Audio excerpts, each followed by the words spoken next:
好，我知道难度很高，但是还是要努力。是这样，成立之后哈，因为这个会期是预算会期，还有再来就是说，因为修宪的那个期程哈，它会要跟大选来并在一起，也就是说要跟这个县市长还有县市议员还有这个9合1哈并在一起，这样的通过的机会比较大。那因为这样的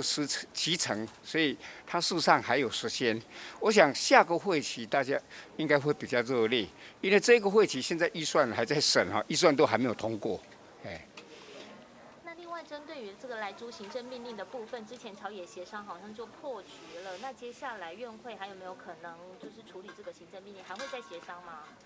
我想我只要这个各党团哈，他们同意的话，我都会尽快来请他们一起协商。那大概因为像上次的这个协商，也是因为他们有要求，我就赶快召集协商。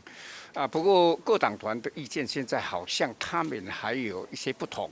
那我有请他们，就说党团之间哈，他们还是要自己交换意见的，交换到差不多，那这样我来召集协商，才比较有可能在协商会议达成共识。所以他们还是要努力，我这边也会尽可能来协调。我私下事实上都有跟他们这个联络。院长，你对于修宪这件事情，你个人有没有什么历史的使命，还是你有什么想法？我想等一下我会讲，我是觉得因为修宪门槛非常高，非常高，那这个